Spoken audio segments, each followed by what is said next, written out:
The constant rain in David Fincher's bleak neo-noir Seven creates a memorable atmosphere, but there were also practical reasons for employing it in the film. Let me know in the comments section before we explain why you think it rained constantly in the classic 90s thriller. But before Detective Somerset narrates my demise at the hands of John Doe, I'd like to say hello guys and gals. I'm Nick, and welcome to Furthy's Feedback. So, with its dark tone, engrossing plot, and top-notch cast, Seven is rightly remembered as one of David Fincher's best films. The thriller follows Mills and Somerset, two homicide detectives on the trail of an elusive serial killer whose murders are modelled after the seven deadly sins. Seven's dark tone and harrowing ending were considered a serious gamble upon the film's release in 1995. As per the Daily Hind, after a disastrous test screening, director David Fincher had to battle with the studio to keep the film as it was. Ultimately, the venture paid off, revitalizing Fincher's career and proving that star Brad Pitt could deliver depth. The rich, almost gothic atmosphere of Seven is praised to this day, with the use of rain proving one of the most engaging, atmospheric tools in its arsenal, but the downpour wasn't even in the original script. While Andrew Kevin Walker's Seven screenplay does include some mention of rain, it isn't nearly as heavy nor as constant as in David Fincher's final film.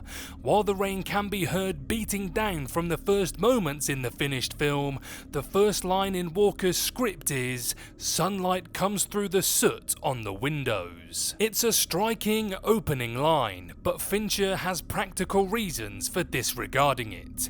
As for the heaviness of the rain, this was the only real option for Seven, since light rain is hard to create and even harder to capture on film. David Fincher cites a primarily pragmatic motivation for the continuous nature of the rain. The 90s were a big decade for Pitt, who was already seeing his star rise thanks to such films as 1994's Interview with a Vampire.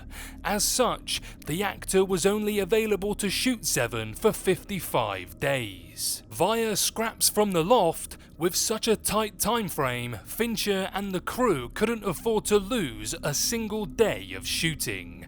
As a result, the director chose to have it always raining in the film's city sequences so that production wouldn't be thrown off if it started raining for real. While the primary reason for Seven's constant rainfall boils down to maximize shooting efficiency, the rain powerfully reinforces the film's themes and contributes significantly to the visual and sonic atmosphere of the film. Even during interior scenes, the pounding of the rain is hard to ignore, reinforcing the bleak, noirish sense of a city oppressed by a thundering downpour of sin and nihilism, which cannot be forgotten even when the characters are safely inside.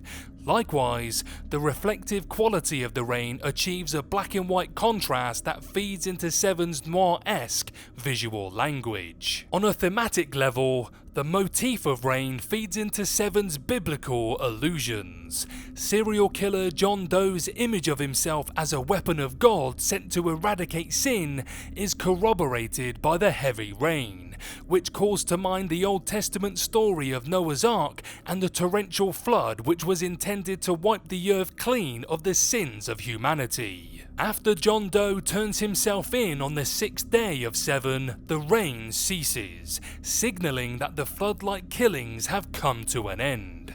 Seven's climactic ending takes place on an arid landscape beneath a cloudless sky where, as with Noah's Ark, the floods have finally receded.